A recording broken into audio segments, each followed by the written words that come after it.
देखिए, मैं 2 चीज़ें किया था। एक तो प्रीलिम्स बूस्टर, एक ओनली आईएएस का एडिटोरियल जी। डिस्कशन। प्रीलिम्स बूस्टर मैंने 2020 वाले अटेम्प्ट में किया था और 2019 वाले अटेम्प्ट में किया था।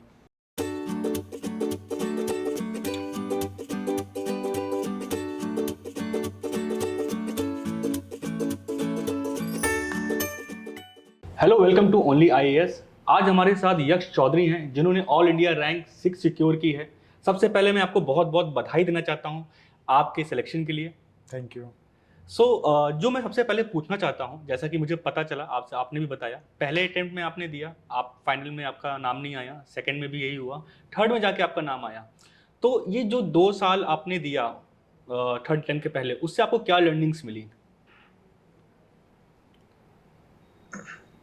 एक तो कुछ मिस्टेक्स किया था पहले और दूसरे अटेम्प्ट में, वो थर्ड अटेम्प्ट में नहीं किया, तो उससे एक तो लाभ मिला।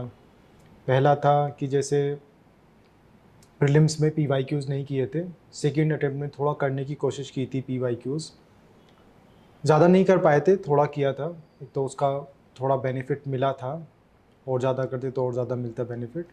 उसके अलावा सेकेंड अटेम्प्ट में टेस्ट सीरीज़ में थोड़ा कम दिया था, वैसे दिया तो थर्ड अटेम्प्ट में भी कम था, पर जब सेकेंड अटेम्प्ट में दिया था तो सोशियोलॉजी में मैंने एक मिस्टेक कर दिया था कि वहाँ पे मैंने जो पेपर 2 में जो पार्ट बी होता है, ऑप्शनल जो क्वेश्चंस होते हैं 3 जो करने होते हैं हमको आउट ऑफ 5, वो मैं एक ही सेक्शन से अटेम्प्ट कर दिया था। ये चीज़ मैंने स्पेशल ध्यान दिया अपने थर्ड अटेम्प्ट में कि इसको ऐसा नहीं करना है, इसको स्पेशल ध्यान देना है। सेकेंड अटेम्प्ट में मेरे मार्क्स मेंस में ठीक थे। वहाँ से मुझे एक चीज़ पता चली कि मैंने अपने जो एथिक्स का पेपर था, उसमें मैंने डायग्राम्स बनाए थे काफ़ी ज़्यादा, हर एक क्वेश्चन में एक डायग्राम बनाया था, और मेरे एथिक्स में मार्क्स भी काफ़ी अच्छे थे, 117 मार्क्स थे। ये जो चीज़ थी मैंने डायग्राम बनाने वाली, ये मैंने सारे पेपर्स में किया। जब मेरा जो थर्ड अटेम्प्ट था, सारे जीएस में मैंने एक आंसर कॉपी में 3 4 5 6 डायग्राम, जितना ही बन जाएगा मुझे एग्जैक्टली याद नहीं, तो मैं कोशिश किया कि डायग्राम ज़्यादा से ज़्यादा ऐड करूं। तो एक तो डायग्राम से मैंने ऐड किया उसको। थर्ड अटेम्प्ट में मैंने डेटा पिछली बार के मुकाबले ज़्यादा याद किया था। सेकंड अटेम्प्ट में जब मेरा मेंस था, मैंने डेटा फिर भी किया था, उस टाइम पे भी कुछ याद करके गया था मैं, पर थर्ड अटेम्प्ट में मैंने और ज़्यादा डेटा किया था। तो यही चेंज था। प्रीलिम्स में बहुत ज़्यादा कोई चेंज मैंने किया नहीं था तीनों अटेम्प्ट में मेरे। वो तो थोड़ा लक पे भी डिपेंड करता है कि किस तरह से हो। ओके, सो मेरा जो नेक्स्ट क्वेश्चन है, कई बार हमने देखा है कि बहुत सारे एस्पायरेंट जो हैं वो सेलेक्ट हो गए हैं तीसरे अटेम्प्ट में या चौथे पांचवें अटेम्प्ट में, बट उनमें से कई बार ऐसा होता है कि 2 अटेम्प्ट उन्होंने प्रीलिम्स निकाला, तीसरे और चौथे में प्रीलिम्स नहीं निकला, एंड पांचवें छठे में या निकल गया उनका, ऐसा कुछ होता है। मतलब एक बार निकालिए, जरूरी नहीं कि आप हर अटेम्प्ट में निकाल सकते हो। बिल्कुल। और ये भी है कि प्रीलिम्स का बहुत बड़ा फियर है लोगों के अंदर। हाँ। मेंस को लेकर जितना फियर नहीं है शायद, उतना प्रीलिम्स को लेकर है। हम्म। तो आपके अकॉर्डिंग, क्योंकि आपका एक अच्छा खासा अनुभव रहा है और तभी हम्म। आज आप सिलेक्ट भी हुए हैं, तो हम्म। आपके अकॉर्डिंग प्रीलिम्स को फियर को कैसे हटा सकते हैं? क्या उस पर वर्क करना चाहिए? क्योंकि वैसे तो प्रीलिम्स और मेंस की प्रिपरेशन हमें पैरेलली करनी चाहिए, बट किस टाइम पे आके हमको प्रीलिम्स स्पेसिफिक करना चाहिए, या पहले से कुछ चीज़ें ध्यान रखनी चाहिए प्रीलिम्स के लिए? देखिए, प्रीलिम्स में मेरी बहुत ज़्यादा कोई एक्सपर्टीज़ तो है नहीं, पहली चीज़ तो ये मैं एकदम क्लियर कर दूं। मुझे बहुत ज़्यादा चीज़ें नहीं पता है प्रीलिम्स के बारे में, फिर भी मेरा जो पर्सनल एक्सपीरियंस है वो मैं आपको बता सकता हूँ। क्वेश्चंस आजकल जो प्रीलिम्स में आ रहे हैं, थोड़े से जो रैंडमनेस हमको लगती है कि क्वेश्चंस इधर उधर से पूछ लेते हैं, कभी कभी ऐसी चीज़ें पूछ लेते हैं जिनके बारे में हमें पता नहीं होता है। तो मेरे हिसाब से तो अगर फियर कम करना है, पहली बात तो फियर कम होगा नहीं, क्योंकि अनसर्टेनिटी तो है, बिल्कुल। वो तो कभी कम नहीं होगी। बस हम अपने आप को उसके लिए प्रिपेयर कर सकते हैं। जिस तरह के क्वेश्चंस आजकल पूछ रहे हैं उसमें हमको छोटे छोटे क्लूज चाहिए कि कहीं से कुछ चीज़ें इंटरकनेक्ट हो जाए, कहीं से कोई छोटा सा क्लू मिल जाए, या कहीं पे जो गेस है वो थोड़ा सा एजुकेटेड या इंटेलिजेंट गेसिंग हो जाए। उसके लिए क्या हमको करना चाहिए मेरे हिसाब से, कि जब हम किसी भी चीज़ को पढ़ें, उसको समझ के पढ़ें बहुत ज़्यादा।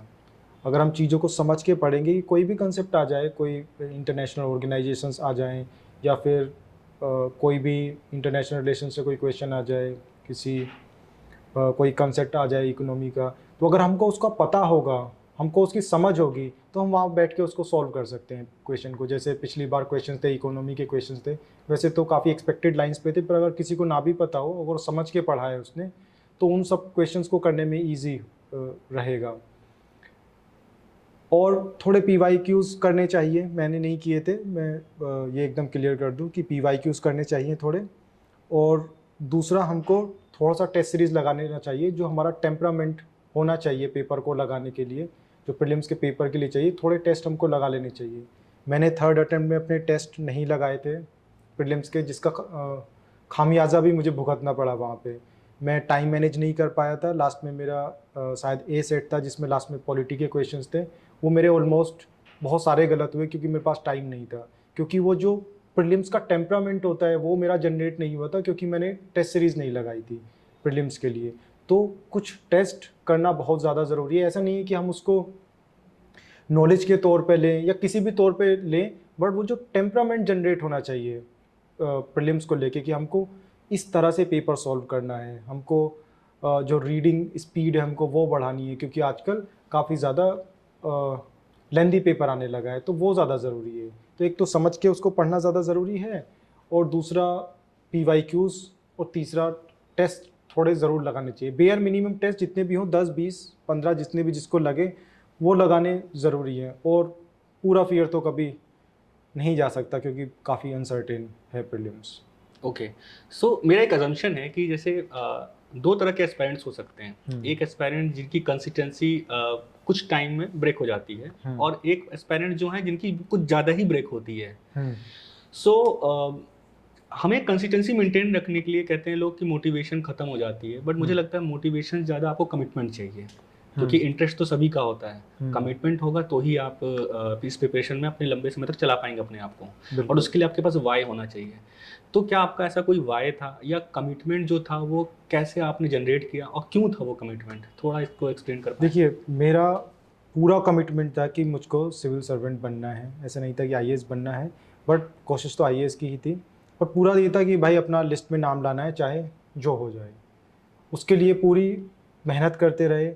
और जहाँ तक बात की कंसिस्टेंसी की है ना, जब हमारा मोटिवेशन अंदर से निकल के आएगा, वो हमारी परसिवरेंस या जो भी कंसिस्टेंसी है उसको मेंटेन हो तभी हो पाएगा, जब मोटिवेशन अंदर से आए हमको पढ़ने का।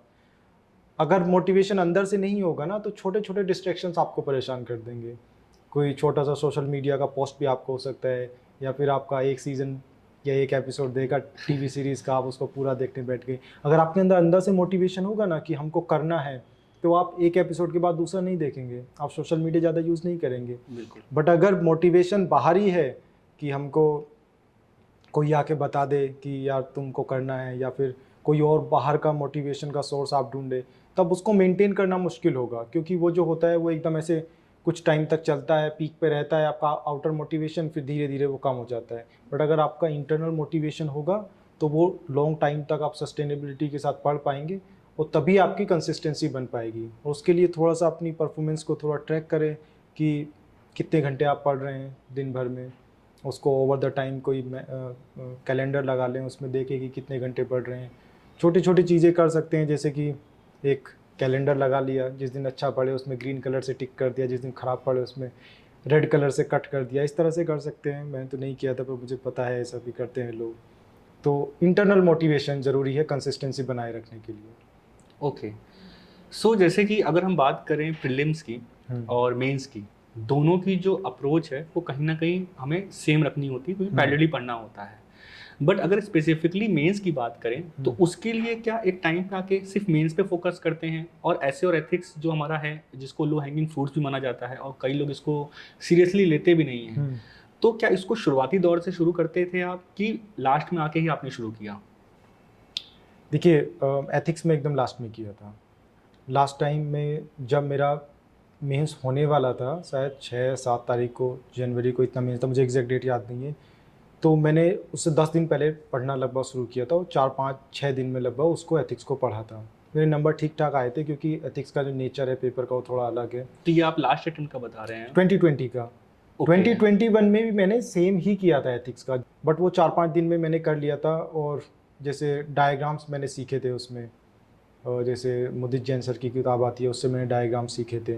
तो आंसर राइटिंग मैंने उसका देख लिया था कि मुझे एथिक्स में ऐसे करना है। और क्या सवाल, मैं तो सवाल ही पूछ गया। ऐसे देखिए, ऐसे मैं तैयार नहीं किया था। मैं जो GS में या मेरा सोशियोलॉजी ऑप्शनल था, उसमें मुझे जो लगता था उसके हिसाब से मैंने किया था। लास्ट टाइम मेरा 133 था, इस बार 130 है। और मैं बस ये था कि जो भी जीएस में मैंने जो भी सब्जेक्ट्स पढ़े थे, बस अपने ऐसे को मल्टी डायमेंशनल बनाने की कोशिश करता था। जो भी ऐसे का टॉपिक होता था ना, जो उसमें पूछा है ऐसे में, उसी से रिलेवेंट लिखना था मुझे। कोई भी मैं डायमेंशन लिखूं, कोई भी पैराग्राफ अगर मेरे ऐसे में है तो डायरेक्टली रिलेट करे वो जो टॉपिक में पूछा है। और इंट्रोडक्शन हो गया, कंक्लूजन हो गया। तो ये जो मेरा जो भी एक्यूमुलेटेड नॉलेज था जीएस का या फिर सोशियोलॉजी का, मैं उसी से यूज़ करता था। जैसे इस बार मैंने एक आंसर को मार्क्स की एक थ्योरी से स्टार्ट किया था जो हम सोशियोलॉजी में पढ़ते हैं। ऐसा मैं स्पेसिफिक कोई तैयारी नहीं किया था, मैं कोर्स तैयार नहीं किया था। कहीं कहीं पे मैं डेटा जो मैं मेंस के लिए तैयार करता था जीएस के लिए, वही मैंने यूज़ कर लिया था, अपना सोशियोलॉजी का नॉलेज यूज़ कर लिया था। मल्टी डायमेंशनल बनाने की कोशिश की थी और ये ध्यान देने की कोशिश की थी कि हम ऐसे लिखते हुए ऑफ ट्रैक ना चले जाएं।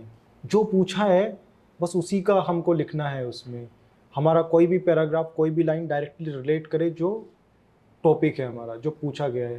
जैसे लास्ट टाइम मुझे याद है एक ऐसे था पैट्रियार्की के ऊपर, तो बहुत सारे लोगों ने लिखा होगा, मेरे भी कुछ दोस्तों ने लिखा, उन्होंने पैट्रियार्की के ऊपर वो लिख दिया। बट जो टॉपिक था उसमें एक आगे उसके वर्ड लगा होता है हिडन पैट्रियार्की। हिडन पैट्रियार्की, तो हमको जो लिखना था वो हिडन पैट्रियार्की के ऊपर लिखना था रादर देन पैट्रियार्की के ऊपर। अगर आप पैट्रियार्की के ऊपर लिखेंगे तो आपको मार्क्स नहीं मिलेंगे, काफी ब्रॉड हो जाएगा। आपको हिडन पैट्रियार्की के ऊपर लिखना था। तो ये चीज़ बहुत ज़्यादा ज़रूरी है कि जो पूछा गया है उसी के बारे में लिखा जाए। तो ऐसे का तो मेरा ऐसा ही था बस। ओके, सो जैसा कि आपने कई जगह ओनली एआईएस का जिक्र किया, तो ओनली एआईएस आपकी प्रिपरेशन में किस तरीके से हेल्पफुल रहा? देखिए, मैं दो चीज़ें किया था, एक तो प्रीलिम्स बूस्टर, एक ओनली एआईएस का एडिटोरियल डिस्कशन। प्रीलिम्स बूस्टर मैंने 2020 वाले अटेम्प्ट में किया था और 2019 वाले अटेम्प्ट में किया था। बट 2020 का अटेम्प्ट मुझे देख के ऐसा लगा कि प्रीलिम्स में करंट अफेयर्स जो हम कवर करते हैं वो ज़्यादा हेल्पफुल नहीं है, तो मैंने अगले अटेम्प्ट में उसको छोड़ दिया। मैं एडिटोरियल डिस्कशन उसके करता था, स्पेशली अपना टाइम सेव करने के लिए। अगर मैं मेट्रो में जा रहा हूँ, बस में जा रहा हूँ, घर जा रहा हूँ, बस में जा रहा हूँ, तो मैं उसको सुनता था क्योंकि उससे मुझे ठीक लगता था। करंट अफेयर से मुझे वैसे ही मज़ा आता था, तो मैं एडिटोरियल डिस्कशंस को किया था ओनली आईएएस के। ओके, सो जैसे कि आपने करंट अफेयर की बात की, और करंट अफेयर कई लोग बोलते हैं 15 मंथ का पढ़ो, कई लोग बोलते हैं 1 साल का पढ़ो, तो आप क्या अप्रोच रखे थे उसके लिए, और कितने मंथ का पढ़ते थे और कैसे कंपाइल करते थे उसको आप एंड में? देखिए, मैं न्यूज़पेपर एक तो रोज़ पढ़ता था, तो वो तो एक्यूमुलेटेड नॉलेज था। 3-4 साल मैं पढ़ा हूँ लगभग न्यूज़पेपर लगातार। इनफैक्ट मैं 2016-17 में मैंने शुरू किया, जब मैं कॉलेज में था न्यूज़पेपर, तो वो तो मैं लगातार पढ़ ही रहा था। वो तो जितना भी एक्यूमुलेटेड था ज्ञान उतना वो था ही। उसके बाद फर्स्ट अटेम्प्ट में मैंने एक मंथली मैगज़ीन पढ़ा था कुछ टाइम के लिए, पूरा तो नहीं पढ़ पाया था। उसके अगले अटेम्प्ट में भी थोड़ा पढ़ने की कोशिश किया था मैगज़ीन। लास्ट अटेम्प्ट में, जिस अटेम्प्ट में मेरा हुआ है, उसमें मैंने मैगज़ीन नहीं पढ़ा था। पीटी पढ़ा था मैंने अपने 2020 वाले अटेम्प्ट में, 2021 वाले में नहीं पढ़ा था। और पीटी पढ़ने से मुझे फ़ायदा नहीं हुआ था क्योंकि क्वेश्चंस जो मुझे ऐसा लगा कि वो रटने वाले क्वेश्चंस ऐसे आए नहीं थे। तो जहाँ तक प्रीलिम्स की बात है, मुझे लगता है करंट अफेयर्स जितना भी पढ़ लीजिए, बेयर मिनिमम तो कवर करना चाहिए, पर ऐसा 15 महीने 12 महीने एग्जैक्ट मुझे नहीं पता कितना पढ़ना चाहिए। ओके, सो जैसे कि हम देखते हैं कि मार्केट में बहुत सारे रिसोर्स आ गए हैं, मटेरियल आ गए हैं, और कहीं ना कहीं आप कह सकते हो कि सेम चीज़ें हैं और हर कोई उसको पढ़ रहा है। तो बट मेन जब हम आंसर लिखते हैं तो अपने आंसर को डाइवर्सिफाई कैसे करें हम कि औरों से थोड़ा अलग दिखे, एकदम मतलब ये ना लगे कि हाँ सेम टू सेम हर चीज़ मेंशन है वहाँ पे? देखिए, मार्केट में बहुत सारे सोर्सेज हैं, सारे स्टैंडर्ड सोर्सेज सबको पता है। जो ध्यान देने वाली बात है वो ये है कि उन सोर्सेज को पढ़ना कैसे है। लक्ष्मीकांत सब पढ़ते हैं, स्पेक्ट्रम सब पढ़ते हैं, न्यूज़पेपर सब पढ़ते हैं, बट सबके तो मार्क्स नहीं आते हैं। बस ये बात है कि उन सोर्सेज जो भी हैं उनको पढ़ना कैसे है, वो बहुत ज़्यादा ज़रूरी है। उसको समझ के, कंसेप्चुअल क्लैरिटी के साथ, चीज़ों को इंटरकनेक्ट करके, जो उसके जो हमारे आसपास चीज़ें हो रही हैं उनसे रिलेट करके, जैसे अगर पॉलिटी में कुछ चल रहा है तो देश में क्या चल रहा है, सरकार में क्या चल रहा है, गवर्नेंस में क्या चल रहा है, तो उस तरह से उसको रिलेट करके ज़्यादा चीज़ें अच्छे से समझ आती हैं। पहले तो आपका एक क्वेश्चन का आंसर तो ये है कि सोर्सेज सब पढ़ते हैं, उसको पढ़ने का तरीका जो होना चाहिए वो आपके अनुकूल होना चाहिए, जो आजकल जिस तरह का नेचर है मीन्स का। जहाँ तक बात आंसर को यूनिक बनाने की है, देखिए मुझे तो लगता है कि थोड़ी सी आंसर में नेचुरलिटी होनी चाहिए।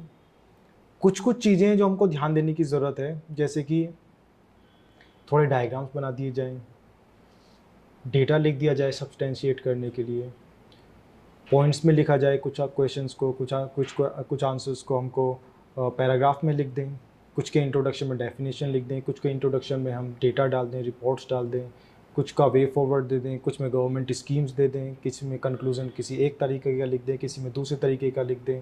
क्वेश्चन के हिसाब से, जिस तरह का क्वेश्चन है उस तरह के हिसाब से हम इंट्रो, कंक्लूजन, डायग्राम्स इन सब को डाल दें। देखिए ये बातें सबको पता होती है कि हमको डायग्राम बनाना है, हमको डेटा लिखना है, बट आप इसको कितना इम्प्लीमेंट कर पाते हैं।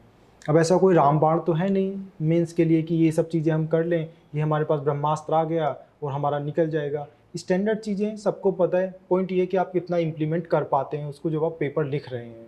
और अगर आप छोटी छोटी चीज़ें करते हैं, जैसे मैंने तो डायग्राम बनाया था, मुझे लगता है शायद हेल्प किया होगा। डेटा में बहुत ज़्यादा मैं याद कर लिया था, ओवर द टाइम भी याद करता था। जब मीन से पहले कोचिंग इंस्टीट्यूट्स निकालते थे उनका भी मैं याद कर लेता था, और कोशिश करता था कि जो भी लिखें उसको डेटा से सब्सटेंशिएट करें, और जो भी पॉइंट हम लिखें उसको जो सवाल में पूछा गया है उसी से रिलेवेंट बना के हम लिखें। ज़्यादा कीवर्ड्स इधर उधर की मेटाफर्स, फ्लावरी लैंग्वेज यूज़ ना करें, क्योंकि एग्जामिनर को आप जो लिखना चाह रहे हैं उसको समझ आना चाहिए, पहली चीज़ ये है। तो आंसर्स यूनिक ऐसे ही बनते हैं। अब ये वैसे यूनिकनेस नहीं है, बट एक रिलेवेंट एप्रोप्रिएट आंसर इस तरह से लिख सकते हैं तो मार्क्स। बुकिश लैंग्वेज नहीं उतनी रहेगी उसमें, बुकिश वो नहीं रहेगा। हाँ, स्पेशली एथिक्स के पेपर में आप थ्योरेटिकल ना लिखें। अगर थ्योरेटिकल लिखेंगे तो फिर थोड़ा मुश्किल हो सकता है, मुझे नहीं पता कि मार्क्स है, पर मैं प्रैक्टिकल लिखा था एकदम और मेरे मार्क्स भी आए थे। तो शायद प्रैक्टिकल अगर हम चीज़ें उसमें लिखेंगे, ज़्यादा थ्योरी व्योरी नहीं लिखेंगे तो उसमें आएगा। कॉमन सेंसिकल लिखें, एकदम सिंपल लैंग्वेज लिखें, जो पूछा है वो लिखें, डायग्राम्स बनाएं, इंट्रोडक्शन कंक्लूजन प्रॉपर दें, उसी से बस नंबर आ जाएगा। आपका आंसर यूनिक हो या ना हो उससे क्या ही मैटर करता है फिर। ओके, सो मेरा नेक्स्ट क्वेश्चन जो है मॉक टेस्ट को लेकर है। उसमें सबसे पहले मैं प्रीलिम्स को लेकर पूछना चाहता हूँ। पहला ये कि प्रीलिम्स के जो टेस्ट होते हैं, क्या हम फर्स्ट डे से जब पढ़ना शुरू करते हैं, लेट्स से एग्जांपल लेते हैं कि हमने लक्ष्मीकांत पढ़ना शुरू किया, हमने फंडामेंटल राइट कंप्लीट किया, तो क्या हमें पहली रीडिंग में ही अपने आप को एनालाइज करना चाहिए टेस्ट देकर, सेक्शनल टेस्ट देकर? देखिए इसका एक अप्रोप्रिएट आंसर मेरे पास नहीं है। मैं आपको ये बता सकता हूँ मैंने क्या किया था। जी बिल्कुल। मैं जब मेरा पहला अटेम्प्ट था, पहले तो मैंने पढ़ना शुरू किया उसको। मैंने ज़्यादा एनालाइज नहीं किया कि क्या क्वेश्चंस पूछते हैं, क्या क्वेश्चंस नहीं पूछते हैं, मैं बस पढ़ता था। जब प्रीलिम्स आया उससे पहले मैंने टेस्ट लगाए, जब नहीं हुआ उसके बाद मैंने दूसरे अटेम्प्ट के लिए फिर से पढ़ना शुरू किया। जब मेरा प्रीलिम्स निकला उसके बाद मैंने टेस्ट लगाए, मेंस के 3-4 टेस्ट लगाए मैंने। उसके बाद जब फाइनल नहीं हुआ तो अगले अटेम्प्ट का फिर से प्रीलिम्स दिया, टेस्ट सीरीज़ नहीं लगा पाए। जब मेंस हुआ तो मेंस में फिर से कुछ 3-4 टेस्ट लगाए, उसके बाद फिर मॉक दिए, इंटरव्यूज़ दिए। तो इस तरह से मेरा रहा कि ये मुझे अप्रोप्रिएट, क्या बोलते हैं इसको, अप्रोप्रिएट भी नहीं बोलेंगे, बट मेरे हिसाब से ये था जो मैंने किया कि इतने जितने टेस्ट मुझे लगाने चाहिए थे इतना ही मैंने किया था। तो जैसा आपने मेंस का बताया 3-4 आपने टेस्ट दिए थे, तो क्या आपने आंसर राइटिंग प्रैक्टिस की थी और कब से की थी वो? देखिए आंसर राइटिंग प्रैक्टिस में किया था जब मेरा प्रीलिम्स क्लियर हुआ था सेकेंड अटेम्प्ट में। और आंसर राइटिंग प्रैक्टिस भी क्या, मैं टेस्ट सीरीज़ लिया था। मैं जीएस में सिर्फ एक टेस्ट दिया था एथिक्स का, उसके बाद सोशियोलॉजी के मैंने 2-3 टेस्ट दिए थे। तो ये मेरा बस इतना ही मेरा आंसर राइटिंग था फर्स्ट अटेम्प्ट में, मतलब सेकेंड अटेम्प्ट में जब मैंने मेंस दिया था। थर्ड अटेम्प्ट में मैंने वो 2-3 टेस्ट मैंने सोशियोलॉजी का दिया था। बस मैं इतना ही मेरे आंसर राइटिंग है। मुझे लगता है टोटल मिला के मेरा अब तक जितना भी है, जितनी मेरी प्रिपरेशन है उसमें मैंने 7-8 मॉक टेस्ट दिया है। पर मुझे लगता है कि ये तरीका गलत है करने का। टेस्ट हमको लगाने चाहिए, उससे हमें, जैसे डायग्राम्स के बारे में बात कर रहा था, डायग्राम्स की जो प्रैक्टिस है वो जब ही होगी जब आप आंसर राइटिंग करेंगे। जैसे इंट्रोडक्शन कंक्लूजन में क्या लिखना है, जब प्रैक्टिस करेंगे वो तभी डेवलप होगी चीज़ें। तो मुझे लगता है मेरा स्ट्रेटेजी यहाँ पे एकदम गलत था।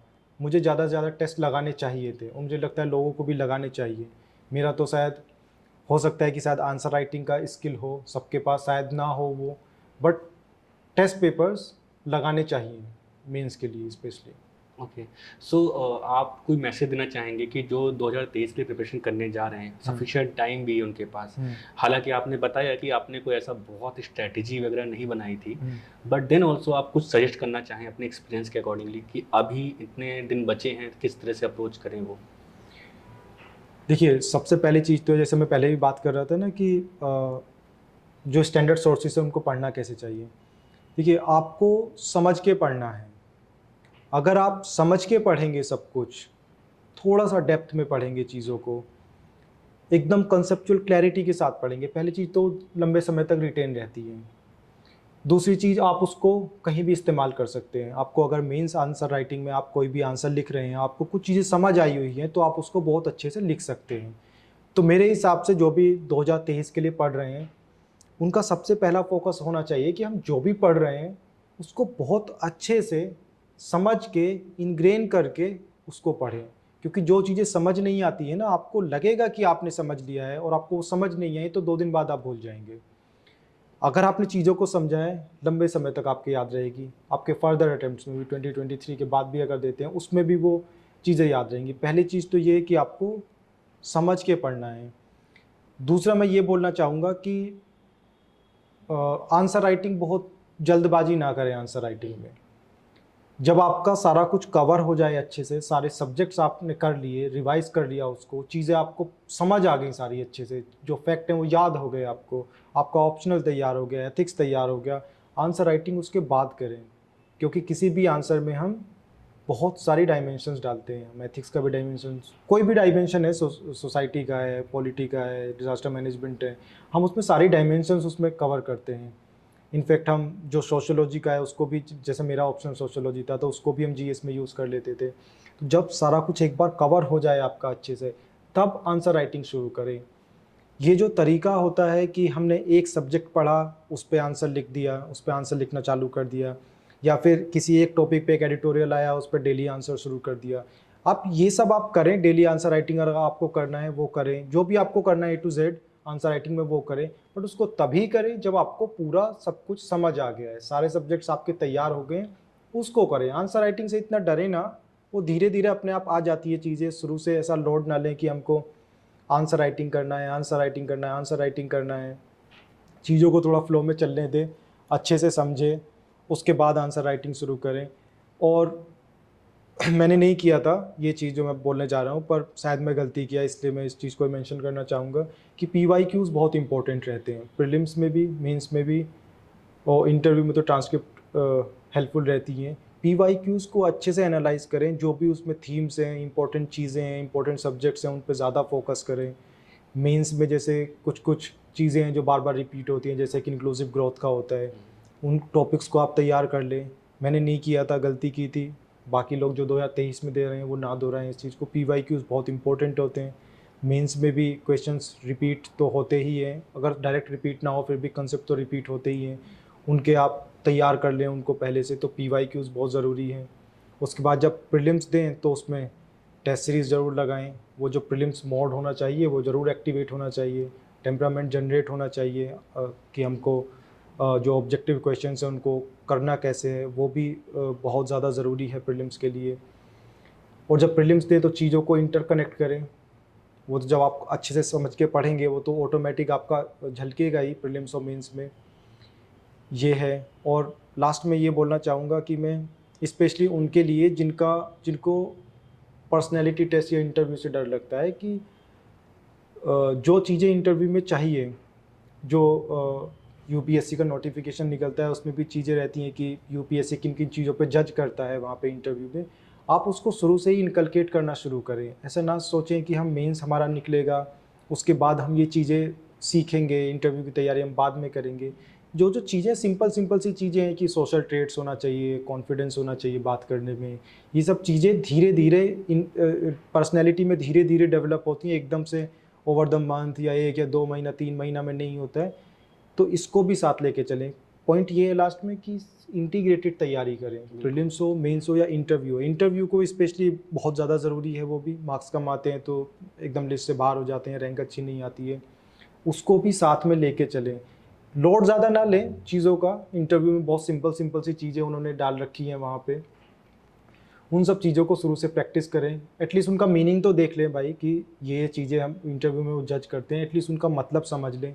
कहीं ना कहीं आप उनको समझ लेंगे तो जब आप किसी से बात करते हैं अपने दोस्त से भी, तो उन सब चीज़ों को प्रैक्टिस करें, जैसे कॉन्फिडेंस होता है या फिर आंसर्स का स्ट्रक्चर होता है, या अपने दोस्तों से बात करें तो उसी लहजे में बात करें, तो वो जो पर्सनैलिटी है आपकी वो धीरे धीरे डेवलप होगी। मतलब कि इंटीग्रेटेड तैयारी करें, प्रीलिम्स, मेंस या पर्सनैलिटी टेस्ट। वैसे पर्सनैलिटी टेस्ट में मेरा कोई एक्सपर्टीज़ नहीं है, ना मेरी क्रेडिबिलिटी है बोलने की, बट जो मैं अपनी गलतियों से सीखा हूँ वो मैंने यहाँ पे मैं बता रहा हूँ। तो ये सब चीज़ों को तो हमको ध्यान देने की ज़रूरत है। 2023 वालों के लिए समय कम है, 12 महीने बहुत ज़्यादा नहीं होते हैं, और बहुत मेहनत से पढ़ें, हार्डवर्क के साथ, कमिटमेंट के साथ पढ़ें, थोड़ा डेडिकेटेड होके पढ़ें, तो हो जाएगा आसानी से। सो आपने समय दिया उसके लिए बहुत बहुत धन्यवाद, एंड वंस अगेन कॉन्ग्रेचुलेशन। हम Thank आशा you. करते हैं कि दोबारा कभी ऐसा कोई सेशन कर सकें जिससे कि एस्पायरेंट्स को बहुत हेल्प मिले। Thank you so much. Thank you.